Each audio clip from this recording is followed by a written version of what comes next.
ನೀವು ಇಷ್ಟು ದಿನ ಕೆನಡಾದಲ್ಲೊಬ್ಬ ಖಲಿಸ್ತಾನಿ ಉಗ್ರನನ್ನ ಹೊಡೆದು ಹಾಕಿದ್ರು, ಅಮೆರಿಕದಲ್ಲೊಬ್ಬ ಖಲಿಸ್ತಾನಿ ಉಗ್ರನ ಮೇಲೆ ಅಟ್ಯಾಕ್ ಆಯ್ತು, ಪಾಕಿಸ್ತಾನದಲ್ಲೊಬ್ಬ ಉಗ್ರ ಸತ್ತು ಹೋದ ಅಂತ ಮಾತ್ರ ಕೇಳಿದ್ರಿ. ಆದ್ರೆ ನಾನೀಗ ಹೇಳೋ ಘಟನೆ ಬಗ್ಗೆ ಕೇಳಿದ್ರೆ ನೀವು ಕೂಡ ಬೆಚ್ಚಿ ಬೀಳ್ತೀರಾ.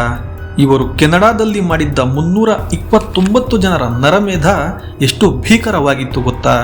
1985ರಲ್ಲಿ ನಡೆದ ಈ ದುರಂತವನ್ನ ಕೆನಡಾ ಸರ್ಕಾರವೇ ಮುಚ್ಚಿ ಹಾಕೋಕೆ ಪ್ರಯತ್ನ ಮಾಡಿತ್ತು. ನಮಸ್ಕಾರ ಸ್ನೇಹಿತರೆ, ನಾನು ಭರತ್. ಎಪಿಕ್ ಕನ್ನಡ ಯೂಟ್ಯೂಬ್ ಚಾನಲ್ಗೆ ತಮಗೆಲ್ಲ ಸ್ವಾಗತ. ಏರ್ ಇಂಡಿಯಾದ ವಿಮಾನವನ್ನ ಟೈಮ್ ಬಾಂಬ್ ಬಿಟ್ಟು ಬ್ಲಾಸ್ಟ್ ಮಾಡಿದ್ದ ಖಲಿಸ್ತಾನಿ ಉಗ್ರರು 10 ಅಲ್ಲ 20 ಅಲ್ಲ 329 ಜನ ಅಮಾಯಕರನ್ನ ಒಟ್ಟಿಗೆ ಕೊಂದು ಹಾಕಿದ್ರು.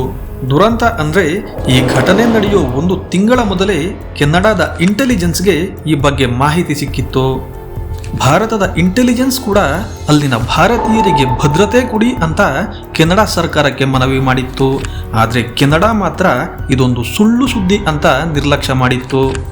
ಈ ಪ್ಲೇನ್ ಬ್ಲಾಸ್ಟ್ನಲ್ಲಿ ಭಾರತದ 100 ಜನರನ್ನ ಕೊಂದ ನರಹಂತಕರಿಗೆ ಶಿಕ್ಷೆಯಾಗಿಲ್ಲ ಅಂದ್ರೆ ನೀವು ನಂಬ್ತೀರಾ?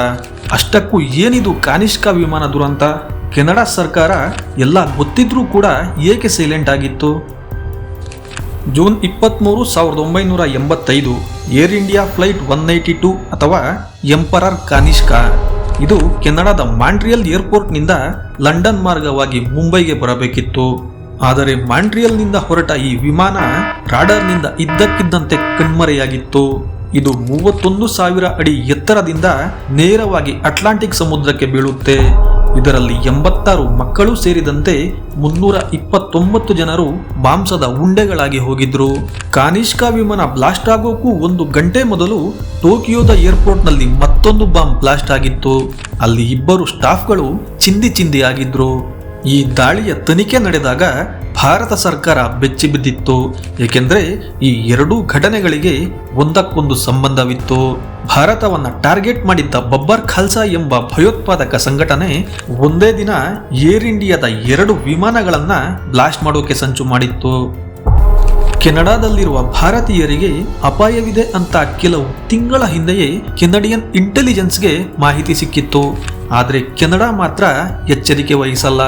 ನಂತರ ಈ ಸೀಕ್ರೆಟ್ ಮಾಹಿತಿಯನ್ನ ಕಲೆಕ್ಟ್ ಮಾಡಿದ ಭಾರತದ ಇಂಟೆಲಿಜೆನ್ಸ್ ಬ್ಯೂರೋ ಸಿಖ್ ಉಗ್ರರು ಏರ್ ಅಟ್ಯಾಕ್ ಮಾಡೋ ಸಾಧ್ಯತೆ ಇದೆ, ಸೆಕ್ಯೂರಿಟಿಯನ್ನ ಹೆಚ್ಚು ಮಾಡಿ ಅಂತ ಕೆನಡಾ ಮತ್ತು ಏರ್ ಇಂಡಿಯಾ ಆಡಳಿತಕ್ಕೆ ಎಚ್ಚರಿಕೆ ನೀಡಿತ್ತು.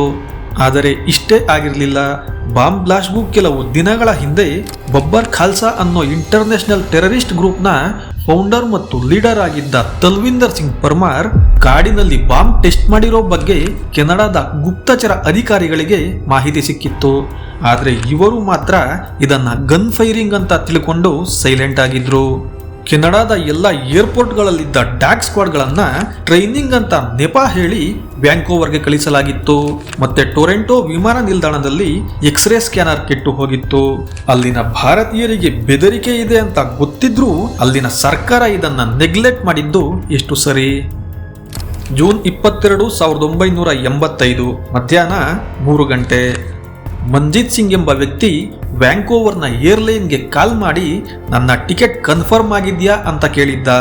ಆದರೆ ಇವನ ಟಿಕೆಟ್ ಇನ್ನೂ ವೇಟಿಂಗ್ ಲಿಸ್ಟ್ನಲ್ಲಿತ್ತು. ಭಾರತಕ್ಕೆ ಬರಬೇಕಿದ್ದ ಕಾನಿಷ್ಕಾ ವಿಮಾನದಲ್ಲಿ ಇವನು ಟಿಕೆಟ್ ಬುಕ್ ಮಾಡಿದ್ದ.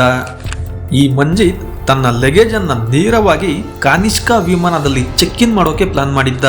ಆದರೆ ಟಿಕೆಟ್ ವೇಟಿಂಗ್ ಲಿಸ್ಟ್ ನಲ್ಲಿ ಇರೋದೇ ಇವನಿಗೆ ಸಮಸ್ಯೆಯಾಗಿತ್ತು. ಇವನು ಬಿಸಿನೆಸ್ ಕ್ಲಾಸ್ ಟಿಕೆಟ್ ಪಡೆದಿದ್ರಿಂದ ಏರ್ಪೋರ್ಟ್ನ ಸಿಬ್ಬಂದಿಗೆ ಫೋರ್ಸ್ ಮಾಡಿದ್ದ. ನಂತರ ಸ್ಟಾಫ್ ಕೂಡ ಬೇರೆ ದಾರಿ ಇಲ್ಲದೆ ಚೆಕ್ ಇನ್ ಮಾಡೋಕೆ ಒಪ್ಕೊಳ್ತಾರೆ. ಇವನು ತಂದಿದ್ದ ಕೆಂಪು ಸೂಟ್ ಕೇಸ್ನಲ್ಲಿ ಬಾಂಬ್ ಬಿದ್ರೂ ಕೂಡ ಅದನ್ನ ಚೆಕ್ ಮಾಡುವಲ್ಲಿ ಅಲ್ಲಿನ ಸೆಕ್ಯೂರಿಟಿ ವೀಕ್ ಆಗಿತ್ತು. ನಂತರ ಈ ವಿಮಾನ ವ್ಯಾಂಕೋವರ್ನಿಂದ ಟೊರೆಂಟೊವನ್ನ ತಲುಪಿತ್ತು. ಆದರೆ ಮಂಜಿತ್ ಮಾತ್ರ ವಿಮಾನ ಹತ್ತಲ್ಲ. ಆದರೆ ಪ್ಲಾನ್ ಪ್ರಕಾರ ತನ್ನ ಬ್ಯಾಗ್ ಅನ್ನ ಕಾನಿಷ್ಕಾ ವಿಮಾನಕ್ಕೆ ಹತ್ತಿಸಿದ್ದ.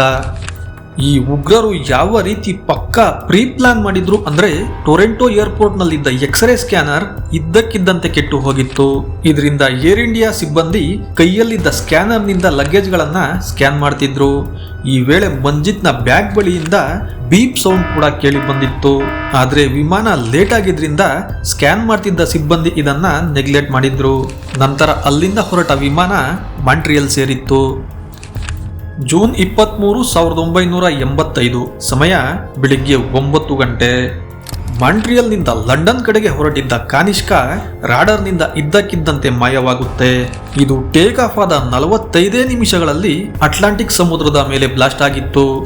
ಸಮುದ್ರ ತೀರದಲ್ಲಿದ್ದ ಬ್ರಿಟಿಷ್ ಏರ್ ಫೋರ್ಸ್ನ ರೆಸ್ಕ್ಯೂ ಟೀಮ್ ಕಣ್ಣಿಗೆ ಸಮುದ್ರದಲ್ಲಿ ಯಾರೋ ತೇಲಿ ಬರುವಂತೆ ಕಾಣುತ್ತೆ. ಇದನ್ನು ಕಂಡು ಹತ್ತಿರ ಹೋದ ಇವರು ಒಂದು ಕ್ಷಣ ದಂಗಾಗಿ ಹೋಗ್ತಾರೆ.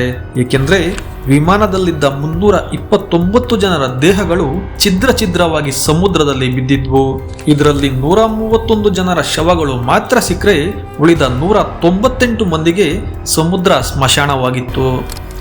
ಈ ದಾಳಿ ನಡೆದ ಕೆಲವೇ ಗಂಟೆಗಳಲ್ಲಿ ಅಮೆರಿಕದ ನ್ಯೂಸ್ ಕಚೇರಿಗಳಿಗೆ ಕಾಲ್ ಮಾಡಿದ್ದ 3 ಸಂಘಟನೆಗಳು ಈ ಬಾಂಬ್ ದಾಳಿಗೆ ನಾವೇ ಹೊಣೆ ಅಂತ ಹೇಳಿಕೆ ಕೊಟ್ಟಿದ್ರು. Dashmesh regiment, all India Sikh students federation, Kashmir liberation army ಅನ್ನೋ ಈ ಗುಂಪುಗಳು ಆಪರೇಷನ್ ಬ್ಲೂ ಸ್ಟಾರ್ಗೆ ಪ್ರತೀಕಾರವಾಗಿ ಬಾಂಬ್ ದಾಳಿ ಮಾಡಿರೋದಾಗಿ ಹೇಳಿಕೆ ಕೊಟ್ಟಿದ್ರು.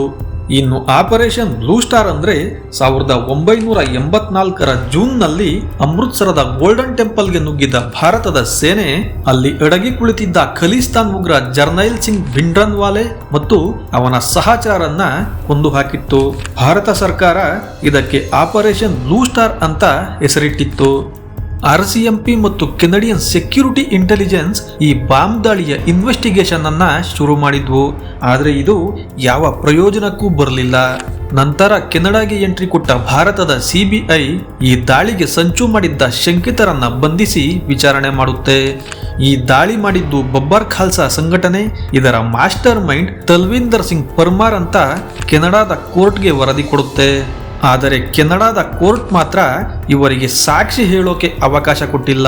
ಇದರಿಂದ CBI ಮಾಡಿದ್ದ ಎಲ್ಲ ಸಿದ್ಧತೆಗಳು ಕೂಡ ವ್ಯರ್ಥವಾಗಿ ಹೋಗಿದ್ವು. ಕೆನಡಾದ ಕೋರ್ಟ್ನಲ್ಲಿ ಈ ಕೇಸ್ ಸುಮಾರು 20 ವರ್ಷಗಳವರೆಗೆ ನಡೆಯುತ್ತೆ. ಇದರಲ್ಲಿ ಬಾಂಬ್ ತಯಾರಿಸಿದ್ದ ರಿಯಾತ್ಗೆ ಮಾತ್ರ ಶಿಕ್ಷೆಯಾದರೆ ಉಳಿದ ಎಲ್ಲ ಉಗ್ರರು ಕೂಡ ಸಾಕ್ಷಿಗಳ ಕೊರತೆಯಿಂದ ಬಚಾವಾಗಿದ್ರು.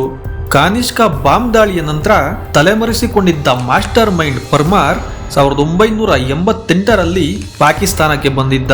ಪಂಜಾಬ್ನ ಗಡಿಯಲ್ಲಿ ಭಾರತ ವಿರೋಧಿ ಕೆಲಸ ಮಾಡ್ತಿದ್ದ ಇವನನ್ನ 1992ರಲ್ಲಿ ಪಂಜಾಬ್ ಪೊಲೀಸರು ಎನ್ಕೌಂಟರ್ ಮಾಡಿ ಕೊಂದು ಹಾಕಿದ್ರು. ಸ್ನೇಹಿತರೆ, ಈ ಇಡೀ ಘಟನೆಯನ್ನ ನೋಡಿದ್ರೆ ಖಂಡಿತ ಅನುಮಾನ ಬರುತ್ತೆ. ಏಕೆಂದ್ರೆ ಕೆನಡಾದ ಕೋರ್ಟ್ನಲ್ಲಿ ಈ ಉಗ್ರರಿಗೆ ಯಾಕೆ ಶಿಕ್ಷೆಯಾಗಿಲ್ಲ, ಅಥವಾ ಅಲ್ಲಿನ ಸರ್ಕಾರವೇ ಈ ಉಗ್ರರಿಗೆ ಸಪೋರ್ಟ್ ಮಾಡಿತ್ತಾ? ಇದರ ಬಗ್ಗೆ ನಿಮ್ಮ ಅಭಿಪ್ರಾಯ ಏನು ಅಂತ ತಪ್ಪದೇ ಕಮೆಂಟ್ ಮಾಡಿ. ವಿಡಿಯೋ ಇಷ್ಟವಾಗಿದ್ದರೆ ಖಂಡಿತ ಲೈಕ್ ಮಾಡಿ.